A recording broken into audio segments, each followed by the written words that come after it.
Hello and welcome to the Art Department podcast, episode 54. It's Emmanuel Shiu in San Francisco and myself, Urschel, here in Singapore. So as you will rightly remember, it's been a while. We've been really busy with work and life and all sorts of other things in the last couple of months. But this being the new year, we kind of wanted to start back up again. And we're going to have a special episode. We're going to talk about a little project that Emmanuel did couple of months ago, and that I hope all of you have already seen. So without further ado, I'm going to throw it over to Emmanuel to give you a little bit of background into this project. Yeah, and notice Jan's new Yay! location and a different view. And I'm off in my room right now, not my usual camera setup and everything, because I want to show you guys some of the behind the scenes and talk to you in depth about my experiences and what I've found in this whole thing. I think a lot of people would be wondering probably what this is all about, and for me, I think it all started maybe 20 some years ago when I actually was doing a lot of drawing and storyboarding, and I always had stories, I wanted to tell, and, always wanted to make a short, and I planned making a short like forever, keep drawing. I've actually found the storyboards of like different stories that I wanted to do, like, and they're 20 years old, and I'm like, I never did them. I just storyboarded them, and I didn't do them. And so for me, I was like,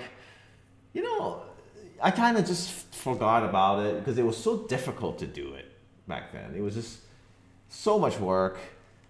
Rendering was time. It was just, it was really difficult. And I was like, forget it, man. I mean, it's just too much work. And I didn't have the right pull, it wasn't the right time for me. And then, so, I just never... I never did it. It was really pretty much that simple. So I kind of, I've still been writing. I still are planning. And I always think in terms of a storytelling scenarios, And I'm like, what can I do to tell a story more than just a still image, Or is the still image the best way? I don't know. But I wanted to open myself up a little bit. And when I saw Unreal, I thought, well, I don't know. Maybe there's some possibility of something there, some kind of filmmaking, like I don't know.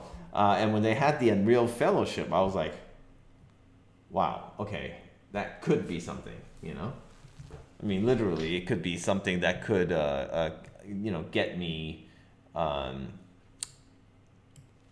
to start moving forward with that, I thought Unreal maybe is the, everybody's like freaking out about Unreal, like just to intersect, what's the Unreal Fellowship? What is that? Yeah, the Unreal Fellowship basically is the Epic Games, the maker of Unreal. They kind of made it's like a training. It's basically a training. Class, basically, but it's like a 5-week thing, and they in those 5 weeks they're teaching you Unreal, and then they're also trying to get you to make something with Unreal, like that's a short film, something of that nature, and then for some applicable people they will pay you to take this class because that's how committed you have to be, is that you have to do this full time. Right. It's not like you can't just be like, well, I'll just take some online classes, they'll have some online stuff and it's over. It's not. It's really full on. And I'll get into that more, but it's just like, but that's basically what Unreal Fellowship is. And there's usually like maybe 80 people to a fellowship. Something like that. Wow, okay. And it gets broken up. But I'll talk about the whole structure. Okay. But I mean, I would think that, for those of you maybe following me as well would probably have seen it, because I think, I've posted a lot about it, and I've updated people, about the progress of it, the festivals and stuff like that. But in case some of you haven't seen it, why don't I show it, and then we'll talk about, we'll just start going. Sure. Yeah. Yeah. So I am going to play this now, and then Okay. and then we'll stop that.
And that's Okay. it. So yeah, so that's the short, and so we can start talking about, sort of how this all got started. I don't know if you have any questions, like in terms of like, the filmmaking aspect or writing stories aspect of it. I mean, for me, I think for me personally, what I would like to know more about is really about, I think, the thoughts behind it and how it evolved. I mean, I know bits and pieces as we talked about it, but I think it would be really interesting Yeah. to dive a bit deeper. And I mean, Unreal is what it is, and maybe as a warning, this is not a technical breakdown of how to make a short film in Unreal. It really is not. We will touch on certain small technical aspects, but I think this is really more about how to tell a story in moving pictures, the writing process, the thought process, I think, and also the fact that while you are the main driving force behind this, you couldn't have done this without the help of certain other people, right? And I think that's also something very, very interesting, the team building aspect, right? Because you also put the team together, right? So those are some of the things that I think I would really want to know. And I think the most interesting aspect was one of the most interesting aspects starting off with is maybe that initially this was not what you wanted to do, right? This kind of evolved. This kind of came about throughout this process. Yeah, so let me explain a little bit, like just really quickly about the whole sort of the process and dynamics of the fellowship and what I was thinking going into that, because exactly. I thought, okay, Unreal Fellowship, 5 weeks to learn it, and for most of us who are, have learned a lot of software, let's say, or been around a lot of software, know that, there's certain strategies to learning software. So I thought to myself, 5 weeks, what can you really do, right? It's just basically a tech demo, basically, at that point. Let's just make a couple shots and make them look really good, and I thought to myself, like I can do that. I mean, like like I can make something look good. I mean, I'll just make it really simple. Make it look really good, and then we'll call it a day. Like it is what it is. And I got in there, and so like I said, it's a 5-week course. It's every day. You have like multiple sessions of live Zoom calls and teaching you, lectures and all that live labs and mentorship, you meet with your mentor, all the kind of stuff. It's full on daily 6 hours like of that, right. And then you still got to do stuff afterwards. So I was like, wow, they're not messing around here. A lot of stuff. They're not messing around. So I'm like, okay. And the first meeting, they're already like talking, hey, we want to make it, short. It's about a film. You're gonna make a film and all this kind of stuff. And I think most of us were like, film? Like, we're not filmmakers. Like, what? Like, and are we gonna be taught film making now? Or like, but that's kind of like, well, that's on your own. But okay. It has to be a short story. It has to have something in there. So we're like, okay. They also don't really, like, it's not a customized program for every participant, right? They're not like, you don't go in and say like, oh, I want to learn these and these and these tools because then I'm going to be a professional filmmaker. It's more like, well, this is what Unreal can do. Right. I mean, basically they'll say, oh, okay, like here's how you do materials and here's how you light, but very general. Here's how you use, sequencer or whatever, but it's not like, oh, you want to do that? Oh, we're going to tailor. No, it's not going to be like that. Because there's already, like, they could not even cover everything, even in that time. So yeah, I mean, everybody was just like kind of like, oh my God, shell shocked and like, well, what am I going to do? They want us to tell the story. And you don't even know what you don't know. And right off the bat, you're being thrown into the fire. Say, hey, make a storyboards. And even luckily, I've been in the industry, right? So we kind of know how to, fudge a storyboard. But there were a lot of people in there that were like, I don't know how to do a storyboard. They had to go hire somebody to do a storyboard. And, for them, it was very interesting, the process. But for me, I just said, okay, I'll just make my own storyboard, and I just thought to myself, okay, we were given this theme called butterfly effect. And, I had to go look it up and, what the hell is butterfly effect? And in the end, I just thought, okay, you know what? I'm just going to say, what you do now affects the future. Okay, that's good enough. Let's just call that a day. And it's just, I'm going to show, at first I was just like, oh, the ships flying past these destroyed cities, and and then at the end it's you're just showing a destroyed city, and then it flashes back to modern day and just saying you have a choice, so do the right thing, kind of thing. It's really generic kind of, I mean, it's just the most generic thing you could probably think of. Because I thought, I get to show destroyed buildings, I get to do environments, I was thinking, what can I show to impress, as opposed to, like, what kind of story am I trying to tell? There was, I was just trying to fit it within the assignment, basically. Right. And I felt like that, to me, that was what I just thought, you just make it look good. Just make it look good. And I keep talking about that because I think that's all I was capable of thinking at that moment, was just making something look good. And I think there was a moment when I sat down with my wife we talked about it, and I said, oh, I'm going to do this, and she was like, oh, okay, it's pretty. Yeah, that's great. That's fine. You limited time. She's very supportive, but, she was like, well, wonder if you can just, is there something deeper, in there, since you're trying to do this? Because she knew that I'm always trying to express myself in some way in the paintings I'm doing and all this. And it's kind of a shame to sort of it might be a missed opportunity not to at least entertain that idea of, maybe go digging a little deeper and seeing what you can say. And I had made a cut, of that thing I described to you, about just the generic storyline thing, and I showed it to my sister, and then she was like, "Yeah, I don't get it," and I was like, "Oh crap!" And my sister is probably, she's not like, how do I say? She's not in the industry, so she's just gonna tell you from like, oh well, I watch movies and this is how I feel, kind of thing. She's not gonna tell you like break it down and go, well, this is exactly why it doesn't work.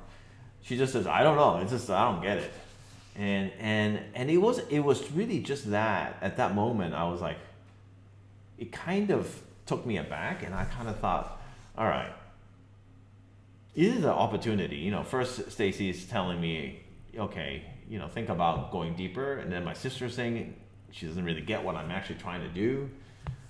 And I'm like, okay, I think I need to dig a little deeper. What do I really want to say? And then in subsequent talks with my wife, kind of dug through the layers. And I'm like, well, I actually, want to talk about my mom's, passing, and the fact that I never had closure with her. I didn't see her pass. I feel like I never got to say goodbye, really. And I thought, well, at that point I was like, forget butterfly effect. Like, I don't care anymore. The butterfly effect is no more. And it was purely at that point when I got it into my head that that's what I wanted to do. I was like, the whole goal was, how do I do that? What's the best way to do that? And I remember talking to you, and we were talking about, asking the audience to feel something in a short amount of time, right? Under 2 minutes. It's supremely difficult. And I just remember to myself, I was like, okay, number one, I'm not a filmmaker. I don't know. I mean, I know the terms, we all know, right? Film, lenses and cuts and what this means and what that means, but never really actually done it. I didn't know Premiere. I didn't know, After Effects. I didn't know any of those programs. So it was really daunting. But when I really started thinking, this is what I want to say, it became so much easier. Because now I have a real goal that I feel strongly about. It wasn't just some gimmicky, you can change the world, what you do affects the world line. It was more like, this is really personal now. But the downside with being personal was like, basically, I basically removed myself, like mentally from, the mentorship group. We had a bunch of people, and we'd meet and show progress and all this kind of stuff, And I essentially just kind of checked out a little bit, because I couldn't keep showing working versions of this and get like, it was already not a piece of work that could be torn down. I don't know if that makes sense. Like, I didn't want feedback. Like, well, it's a personal story to you, and how can somebody else tell you how you should have felt at that particular moment, right? It doesn't make sense. Yeah, but that was the nature of that fellowship, was that everybody was critiquing the crap out of everybody's work, and looking at like early cuts and you should do this, you shouldn't do that. But I for some reason I couldn't do that, because I was really fully like, it was just something that had to come out of me, and right or wrong, it had to be what it had to be, And so, that was the downside. I mean, I kind of just said, okay, I backed off, and I just, I edited the storyboard, and then I said, okay, I think I'm starting to get, I think I'm, I wanted to show, it's more like about rebirth. It's about like, death is not the end. It's not the all-consuming scary thing. It can turn into a beautiful thing, and this person is just going there to plant, saying it last goodbyes with this plant, but it can also grow. And I just felt it really made sense to me and it felt like, okay, that's the right thing. This is right. I'm going to do this now. And I was like, okay, I'm going to do this now. How? And that was like, that was a whole different thing, right? Because how? Like, okay, so the first boards were like super complicated, lots of cuts, no sound yet.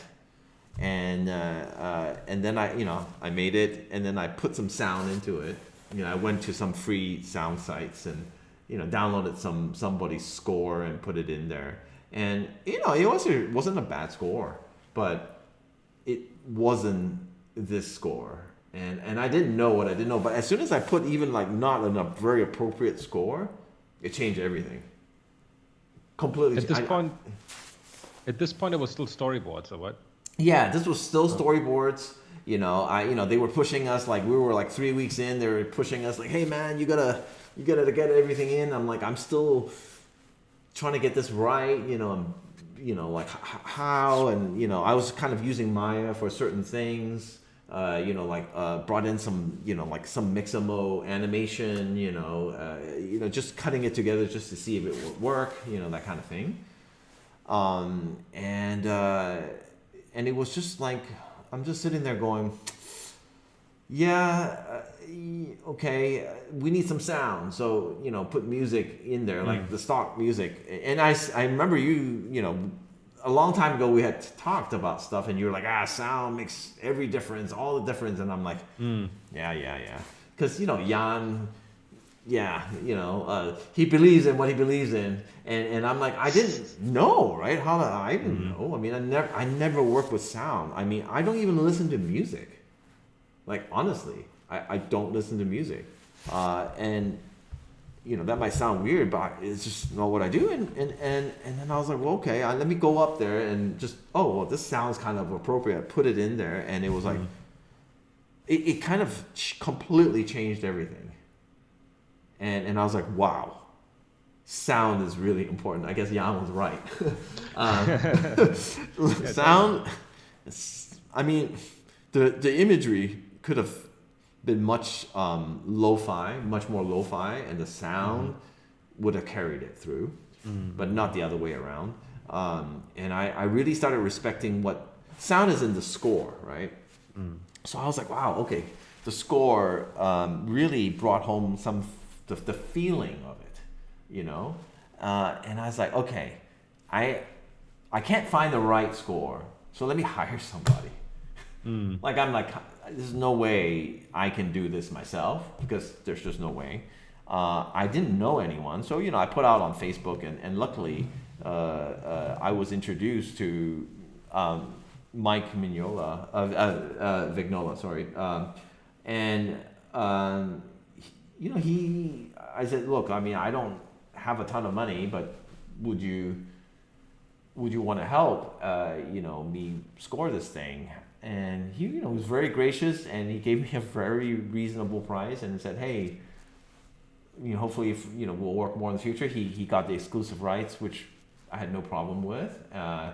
And he started working on a score, and I gave him some tracks that like I liked, like say from some movies or something, and he kind of went off and kind of went into his land. And then at the same time, I talked to my animator friend, I said, look, I need some animation help here. We did get a mocap session from Epic, which was really cool. You had like 15 minutes to direct your mocap shoot. Oh, okay. Yeah, so, I was like, yeah, do this, do that. And, that was interesting because I'd never done that. But the mocap coming back would have, it has issues and plugging it in. And so it just so happened that my friend, who I've known for a long time, Kelvin, he was working in Unreal, and he is an animator and a rigger. So it was like perfect.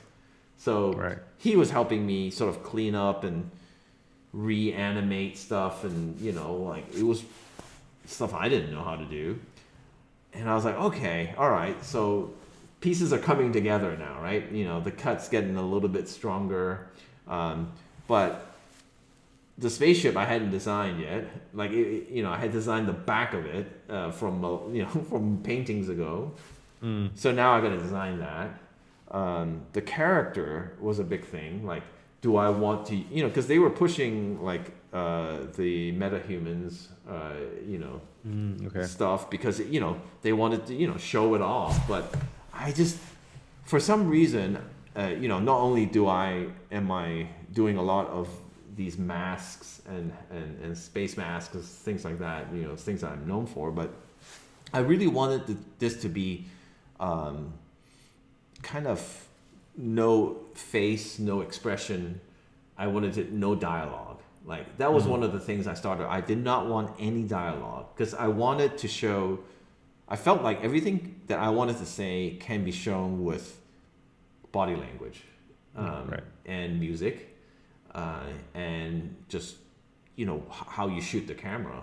So I really wanted to just focus on those things because if you can tell it without one word, then that means, and they get what you're saying, then you essentially didn't need those words to begin with. At least that's how I felt, right? I mean, I'm no big time filmmaker, but I just thought, well, that's kind of what I felt, and I thought, I'm just gonna go with it, whatever. And so it just the more I dug in, and the more it felt right. And I'll tell you the most interesting time was when I got the score back the first time. It was pretty much already kind of that, and I was like, at first I was like, this is not good, because I'm so used to listening to the to the generic score that I thought that was it. Like it's not great, but it works. It's okay. And I heard this. I think for some reason I couldn't. I don't know what it's called. I don't know if there's a name for it, but I couldn't disassociate from the old one. Yeah. And I listened to it 2 times, 3 times, 4 times, 5. While Mike had sent it over, so it wasn't live. Thank goodness, because I was kind of like, oh. And then the more I listened, the more I'm like, wow, there's something here, but I was like, well, okay, but it needs. I really like strings, so I think maybe it needs a little bit played up on that. Oh, it's too much at the beginning. I actually want the beginning silent. So we should do that. I was like already trying to form like where to have the peak, where to have the lull, things like that. And I was like, wow, I was getting excited. Then I slept on it, and then the next day I think I had a meeting. I was like with Mike, and I was already like, oh, this is great, and working together with him, and then he, we would just work versions, but it's not that different from the first thing he sent. It is different in some ways, especially the highs. I think it got a little too dramatic because I wanted to be a little bit more subtle. But I mean, he added so much little things that I didn't even know, like different kinds of like instruments that I'd never even heard of. Choir singing that I was like, what? I would have never asked him to do that. So that was really interesting because all of a sudden it felt like it was coming together. Then I have another friend called Julian, and he had always been a sound guy. He's also a graphics guy, and sound meaning like footsteps and breathing and like and Foley, things. yeah. And Foley, yeah. And I was like, that's not that important, but it's good to have, kind of thing. Well, it turns out that's really important too, and I didn't know that because when you start off and you hear the plane, and it's in the background, and he's taking his steps, and you can hear the breathing. It sets the tone, and there's the sound. There's not much score going on yet, so it was really both of them together was super integral, and I just did not. I really got into that part of it. I just thought, oh, this is like if you took the sound out now, it just wouldn't. Yeah. It's funny because even though you say like I want it silent, right? Silent doesn't mean there's a complete absence of sound, right? Like all these things that all the sound guys know, like the ambient noise, room tone, and all these weird things that you don't like consciously like realize, but once they're gone, you suddenly like, wait, this is weird. This makes no sense. Yeah, there's a lot of know-how to deal with these things. And Yeah, it's I mean, good that you got some people. Yeah. Yeah, I played the video without sound before, and I was like, wow, it really makes so much difference.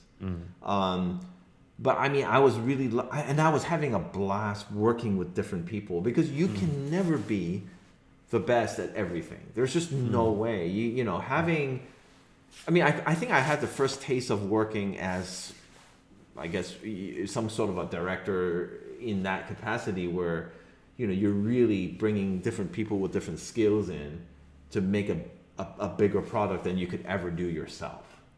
And that felt really, really rewarding. And, you know, everybody was like super, you know, the energy was really good.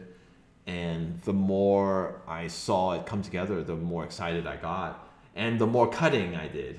That's the other thing. Right. I cut the crap out of this, you know, because, you know, we're known for like big mega, you know, like city paintings and all this kind of stuff, right? And, you know, that's what I'm known for. And I'm like, I got to put some establishing shot, right? I got to do some crazy environment, because that's it. That's what I'm known for. That's gonna make everybody love this. And I was just sitting there going, no, that doesn't serve the story. You know, like it's just glitz and glamour for the sake of glitz and glamour. Just doesn't serve the story. And I remember having a talk with Stacy about establishing shot, needing an establishing shot. And I'm like, at that point, I already had it in my head, like, why do I need an establishing shot? You don't need it. Like, I want to place you right there. You're with him walking right there. Like, you're in it immediately. There's no establishing, look at those city and wow, beautiful. You know, like, that's just pretty much like just saying, look how beautiful I can make something. But it has no bearing. Unless it has bearing, you know, on the story. Yeah. I had to learn that, because, and I think in a sense that's kind of helped me now with my own environment art or storytelling art or whatever art, because you're always asking the question, does it need to be there? And am I just putting this lens flare there just because I want people to go, wow, lens flare, you know, or does it really need it? I'm asking a lot more questions now of what serves the story. So in the end, is as simple as it can be. Number one, I don't want to overcomplicate anything. I have 5 weeks. Number two, in order to make this work, the background had to be simple, because the graphic shape, if I had a lot of confusion in the background, it just would take away. So, you know, those are some of the decisions that I had to make that I never thought I would make, because I didn't understand. I mean, I went on YouTube and I started looking at how to edit and, you know, make filmmaking, cinematography, how this, how that, and, you know, it's universal. Like, a lot of people, most beginners like me, would just start cramming in shots. But what you should do is to take away shots. Yeah, move the camera and move that as much as possible. Yeah, swing the camera around, man. Michael Bay that shit, you know, and you know, do all this stuff, and then, but in the end, it's like the simpler things worked better. And I cut until the last week. I mean, I cut shots out. Oh yeah. Like the shot where he's just planting. I mean, it's very simple. I had 3 cuts, like, oh, over the shoulder and then this and that, and in the end, it's just one very slow push in. That's it. Because you want to see what he's doing. It's not, why do you want to cut around, you know? So, yeah, I mean, it, you know, really literally very, very little. I think there's 4 camera angles. But it doesn't need more, right? But in terms of, just so people get an idea, right? How many different edits did you go through to arrive at the final one? I had probably around 100. Yeah, I think that's 100 different edits of the entire thing that you had to go through. I think that's very, very important for people to understand that this is not like you kind of just put it together. It's like, oh, that's good. It takes that amount of redoing and iterating. Yeah, and I mean, enough that I got good at Premiere. Like I got to the point where I knew exactly how to cut, faster, using the tool. But I mean, I just kept moving since, this is not working, cut, do another one. But this is the powerful thing with Unreal is I could immediately render out a sequence in like a minute, and then I would have it, and then I could just throw it in there, and then I can comp it, and it's pretty much the almost finished the thing you render, and that's the power of real time, right? I mean, that's the thing for me. Now I can realize a lot of these things. Like if I wanted to do this like live action, I probably could do this, but the thing is, being disabled has its limitations on like angles and where you can go and the functionality of it all. Now it's like I have my own film studio. I'm just like, wow, this is really great. You can actually make something at home, and seeing that real time is pretty amazing.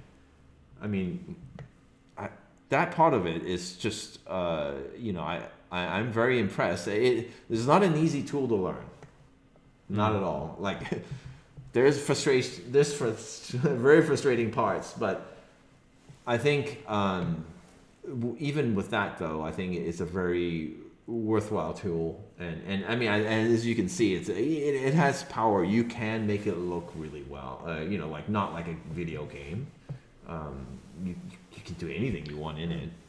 I mean, it can be very liberating, not only for people who are disabled, but also I think if you just don't have, I don't know, the right kind of environment outside your door for what you want to do, to be more free with that. I don't know, if you can't afford like a good camera rig, because Unreal for I mean, hobbyists or people who want to try it out is free, right? So if you have a decently capable computer, then there are really no limitations, right? Or like, I don't know, you have some kind of other limitation that you just can't get around, and you can't go out and shoot something. So I think that can be a very powerful tool indeed. Yeah, I mean, it was totally powerful. But it's funny because we had to make something that was 45 seconds long at least. And then I think 3 minutes max. Man, so many people, I was looking at them, I'm like, everybody's going for like the max. And I was like, whoa, like very ambitious. And I think luckily I understood, from a lot of years of working, that how to sort of be a little bit smarter and strategize, because I knew like if you added 2 more minutes to the short, and there's no way I could finish it in good quality. And then in the question, did you really need to do that to get your point across? And I think that part, really made me question a lot of things. Of how I do things, how to be more efficient to tell the story. I mean, even in a painting, you can be efficient. Does it need like a million things in the background to do that, to tell your story? It's really in the pose and in whatever light there is, and then wherever they're in that whatever situation or environment, and it doesn't always have to like cram everything in. The angle, the silhouette, everything is the most important thing, It's really pushing that home for me, because in a moving picture, but it's hard because now you can't paint any of it. Right. There's no little things to fix afterwards. It's just this is what it is. Yeah. So if you have 10 more rocks, then you have to paint. You have to model texture and put in 10 more rocks. I mean, you can't just dab a couple flecks of paint and you're done. Or add some photo bash. It's just not going to happen. So thank God for Megascans.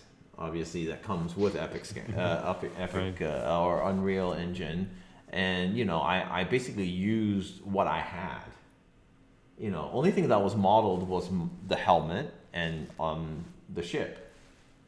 And that was it. And I had to learn Substance Painter to paint this guy because this is like the base mannequin that comes with Unreal. Right.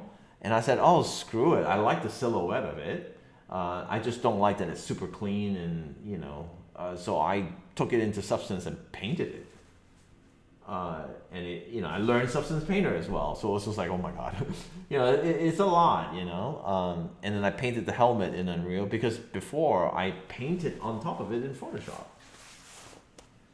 So, I think a lot of it was, the tools and the learning and I think it reinvigorated me, as an artist, because before this I was kind of burned out from film work, and I needed something, man. I really needed something to sort of change my perspective, and to push me to do something a little bit more personal.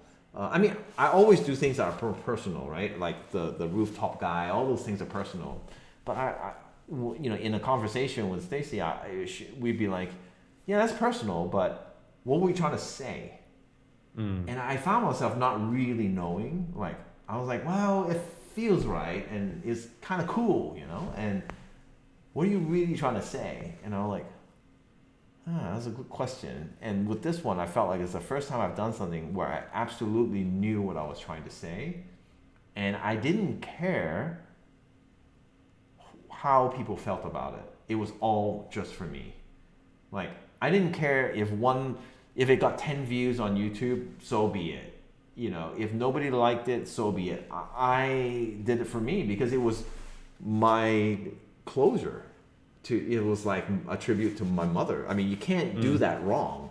You can never do that wrong. You know what I mean? Like, so for me, it was just like, it was going to be a win no matter what. And it kind of has reinvigorated my whole art making. And wanting to do more art that's really from the heart, and if people like it, they like it. Maybe it's a little too depressing, but who cares? Yeah, exactly. I mean, at some point you cannot care, but I do care when I do other art, and I'm checking, making sure people are liking my work, and hey, this one they don't like as much. Why? At some point I do care, right? I mean, we talked about it in our social media episodes and all that. I'm one of those people. I won't be ashamed to say I do care. But after this, I'm like, really question, like, does it really matter if something you did really comes from inside? Yeah, it's great to have like people go, wow, I really like it. But I'd rather have that one person who says I really connected, versus like 1,000 people who say, yeah, I just looked at it on the toilet and yeah, whatever. Like, they probably don't know what they looked at. Exactly. But I got a lot of feedback on this one. So let's maybe before we maybe jump into some like some technical bits which you can share your screen. For maybe we talk a little bit about what you did when you released it, right? So first on YouTube, and then it kind of spread a bit further. Yeah. So I just, all I knew was to release it on YouTube. I mean, I really didn't know anything else, and I, shared it in the usual channels, my Instagram, Facebook, Twitter, and it got a lot of response. A lot of people were commenting and how it made them feel. And I felt like, oh God, this is for the first time people are actually really talking about how is this making them feel. I mean, I used to do paintings and I say, hey, how does this make you feel? This one has meaning. And people would be like, oh, cool, fire. Yeah. But nobody's really talking about like, oh yeah, that makes me feel this way. This one was like 90% of the comments were like, I'm so sorry, I've actually been there. This is how it's making me feel. And I'm like, oh man, this is awesome. This is exactly, I was not looking at likes. I was looking at comments. And I think I answered basically every one of those comments, no matter where I and I was like, I was really happy that people were actually feeling what I was feeling. And on LinkedIn I shared it, and then I think a film festival said, "Hey, you should submit to our animation festival called Spark," I think, and I was like, "What is festivals? Like, what the hell is that?" I had no idea. What? You always just look at the Cannes Film Festival. You see all those laurels, and I was like, on any indie film that like, hey, they have those laurels, and I was like, oh, okay. And that they said, well, go on this thing called Film Freeway. It's like the standard basically. You go on Film Freeway and you can put your whole project there, and then you can submit from there. And they have discounts. That's why you go there, and it's like the whole list of like hundreds of festivals, and I was like, oh my god. And you basically, and then I went on a submitting frenzy because I was like, I didn't know. I was just like, submit, and they all cost money, but some are cheap, cheaper, ranging in anything from like $5 to, I think the most expensive one was like $60. So, for a bigger festival, right? And I was like, I probably won't get into any of these, so I'm just going to, submit. So, after submitting to the first like 6, I said, hey, wait, hold on, stop. Like, you have to kind of pick what. I started looking at their website, and I started looking and researching and making sure it was appropriate, right? Because the reason I stopped, I was submitting one for I think black women. And I was like, going to submit it. And I was like, oh, wait a minute. Like, it's ridiculous. You're not even reading the title. You're just like submitting on the submitting frenzy because you don't know what this is. And I was like, well, yeah, I'm definitely not that. So I probably shouldn't do that. And that's when I said, okay, take a look at what you're doing. Read and make sure it's appropriate for you. Right. And then I started submitting to a lot of like more microfilms, right? Microfilms meaning it's 2 minutes and under, okay. Because it's more appropriate anyway. I mean, and on some bigger festival, it may be short film, but I expected nothing. Honestly, I was just like, okay, well, let's just see what happens. But basically, I think I'm in. I won 8 awards so far. Nice. And in maybe 16 festivals, something like that. And I was like, I'm just beyond words. It's a validation, but I would say, it's an interesting experience learning about the festival circuit thing. But I would say that the biggest validation is the comments for me still, and a place called CG Bros. I know this sounds really sketchy, but they have a little big following, and they put my video on their site on YouTube, and that thing got 130,000 views or something, and I was like, nice. Wow, and it got so many comments, and I was just sitting there going, and those were comments I really cherish because when people really start talking about how it makes them feel, that's exactly what I want to do. It completely validated everything. Mm-hmm. So now I'm in a space where I'm going to take Christmas off and make another one. I'm not going to say what yet, but it's another one that means a lot to me. It's a form of expression, and I think I wouldn't have found it if I didn't look outside of painting, or what I just do normally, Right. Because I've been doing it for 20 plus years. It's the same. It's not going to change unless you change something about you. You're willing to go there, but you're also willing to try some new tools, or a whole new medium. In this case, filmmaking. So much to learn there. I'm still beginner when it comes to that. But I look at films a whole lot different now, especially sound.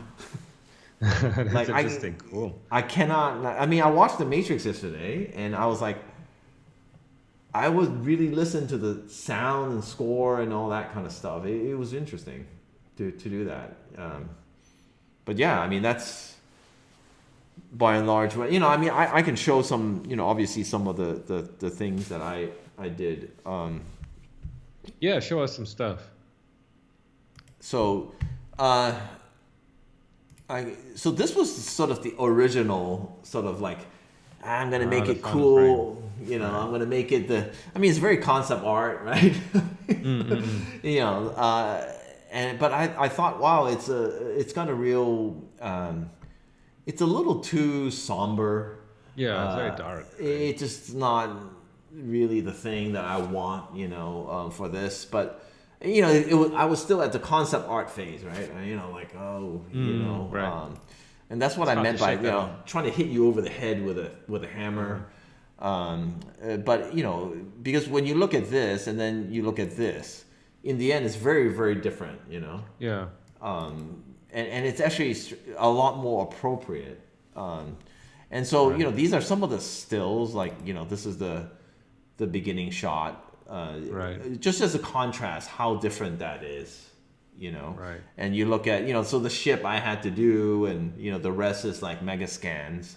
Right. I remember somebody commented, "Oh, I want to see more of that ship."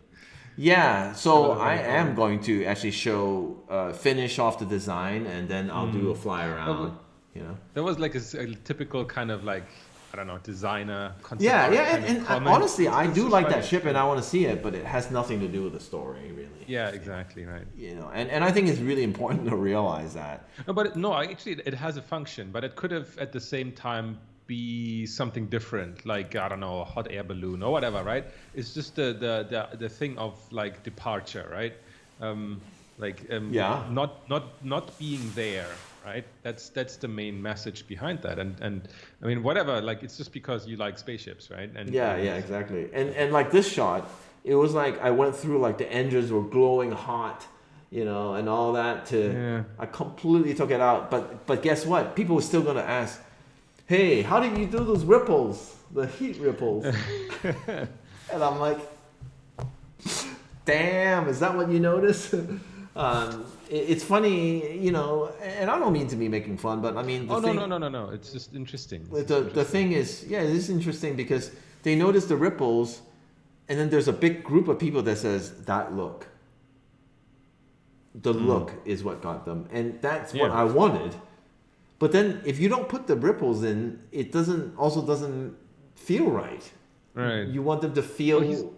The engines are started, you know. Because it's part of it. It's because he's leaving, right? Yeah, that's exactly. The thing, right. Without that, he's just like, somebody parked his ship there. Yeah. I guess. So it had to be there, but I mean, you know, I can't. You know, some people are just like, those ripples, how? It's like, come on. Well, that's the difference, I think, between a storyteller and a technician. Right. Yeah. That's the difference in what you look at. I mean, all of these are just like, are they still images from the? Yeah. So this is still images, but okay. So this is in Substance Painter.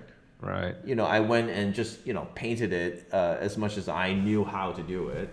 Right. We never get this close, but it had a good fidelity, and this was the body.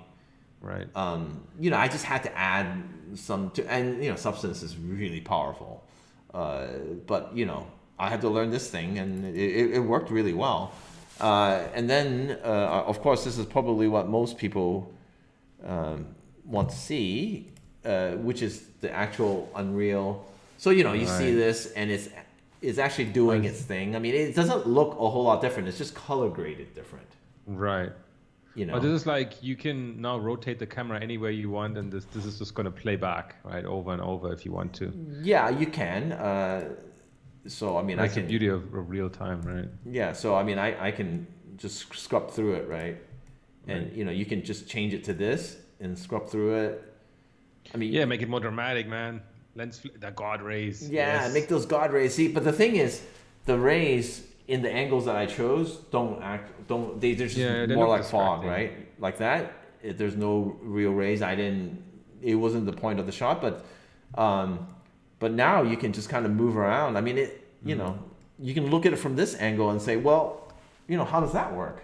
You know, Doesn't look good actually. yeah, and you know, does it work? Oh, you know, this gets in the way. Maybe for this shot, I can hide that. You know, and, but you know, it's like you can really see anything, and it's just so powerful. I mean, like yeah, but with great power comes great responsibility, right? I mean, so how with having basically no restrictions on where to place the camera, what lens to use, what to do with the light and everything, like how do you what's your way of thinking about how to do the shot? Like, do you like build an entire environment and then try to look for shots, or do you have a very clear idea of what needs to be in the shot and then you just put the pieces like in the right spot in the frame? Like, so for this one, I actually tried a little bit of a new workflow, right? Which is like I had an idea, right, of what it was going to do. I had a mocap what it was going to do. I was like, and I'm a photographer by nature, so I'm like, why don't I just put in the stuff? And I knew the background, I didn't want it to be obstructive, right? I didn't want a million things happening. So, you know, like when you're, you know, when you're in this shot, I mean, I just want some landscape elements, but very, very subtle in the background. So I just kind of went around with the camera and asked myself, well, what shots look like? What would I do if this was like, if you yelled action, you know, and you came in with the camera, what would you want? You know, what would happen? And I would look around, you know, like this is the really slow push in, right? But I would look around like, what am I trying to say with this shot? And then I knew the background wasn't what's important. Like I could put like a crazy architecture, crazy landscape, but I was going to make it out of focus anyways. Right. I wasn't going, that was not the point, right? I mean, if obviously if this is a film and that's the point, then I would definitely do that, right? But you know, and oh, I don't need the front of the ship, so you know, there's no front of the ship. There's no the other landing gear doesn't need to be there, because it just doesn't need to be there. So, and then I'll look at certain shots and go, well, it needs a little bit. I need a better silhouette over there, you know, or something, and then I'll put something back there. I had fog cards to sort of, you know, make different areas have more fog, less fog, but it's all in service of the story and the shot. I mean, it's as simple as that. Yeah. There's no other, you know. So this is the turnaround shot, right? Right. So, you know, I relit it so that it would add some rim, so that because it's actually not very realistic lighting, you know, but you need a little bit more definition and a little bit of reflection here to pop just a tiny bit, right? Not crazy, but those are the decisions I'm making, right? Just to say, okay, I need it. But then the grade of it was really too warm for me. It needed some contrast in the greens and blues. So, you know, I wanted to tell the story that way. But, you know, I actually could grade it here, but I wanted flexibility. Yeah. You know, I actually totally could have graded it, you know, graded it there. But there's benefit to not doing it all in one application, I think. Oh, but you can. So, you know, like if this was a game, then then you know, then that would be, you know, you would need to do that, right? But I would render it out like that. Right, completely flat, right? Yeah, really flat, and then it would come back. You can, you know, bring the contrast back, and then it would look, you know, it will ultimately this is what I went with, and it has a lot different feel. You know, and I really like this grade, but that's personal, right? I mean, everybody's personal. There's no right or wrong on. I mean, so at what point did you really say like this is done? I mean, maybe like we usually say that our art is never done. It's just you.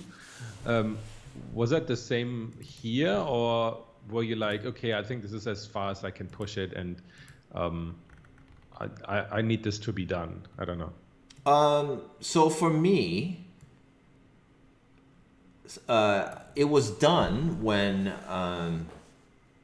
the music and sound all worked, and the animation was working, and the cuts were working, and it told the story. When I looked at it and I said, okay, this is good, but the latest stuff was really like when I started tweaking light, like a little bit at a time, I knew I was done, because I was like, now you're just noodling, and it doesn't when something doesn't add anything, you're done. That's how I felt. And like the only thing we were fixing for the last couple, like days before my deadline was just, animation stuff. Like, I mean, it was really hard work for Kelvin, the animator, to, people think, it's just mocap, right? It's just mocap. It's perfect. It looks real. It doesn't. And the hands weren't mocapped. So now he's got to make that look natural, because basically the guy was karate chopping everything. He was just walking around with and it didn't look right. So, Kelvin had to, you've got 10 fingers, man, and that stuff has to look right. And I got to give him a lot of credit for doing that. Yeah, it's all the subtle things that, I mean, and maybe that's good that you chose the mannequin and that you didn't have any facial animation, no dialogue, because, I mean, it becomes infinitely more complex and difficult if you include all of these things. And because... Yeah. And that's a really good point, because, I mean... good at picking up, like, the mistakes when you make some in animation and everything, right? Yeah, so that's the thing that I really have to, emphasize, is that I think a big part of me,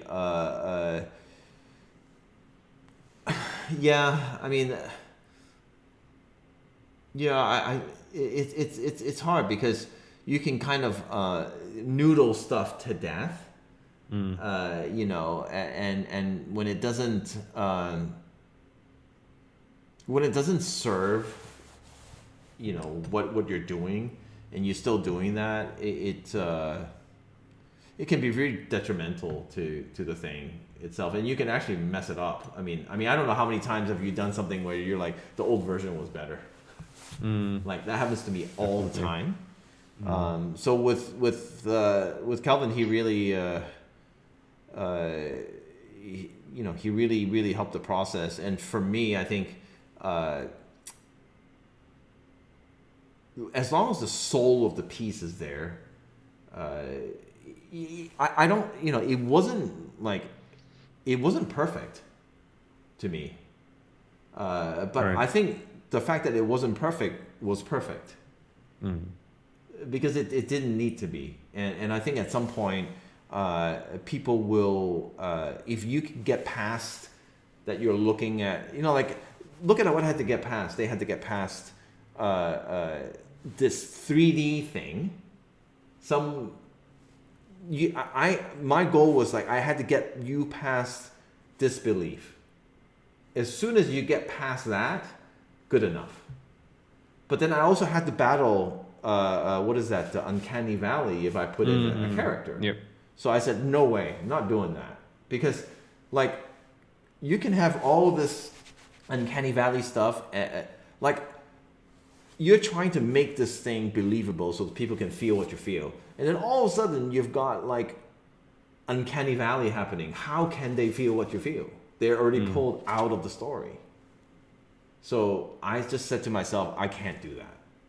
I have to make it so that it's the easiest for me to take you, put you in there and for you to be in the space. And this was the way I knew how. I thought this was the way I knew. If and when I put characters in, I will have to be aware of that. And that's why I think sometimes stylization is important, because or you come into it like Miyazaki. Why do people feel it? Because they're not trying to, it doesn't have to be real. He's already presenting you a world that isn't real. And once you've bought in, right? So making something real is actually not always a really good thing, unless you can pull it off. And so far, 90% of people who try, it's really hard It's really hard to pull off. So that's why in the end I said, you know what, no facial.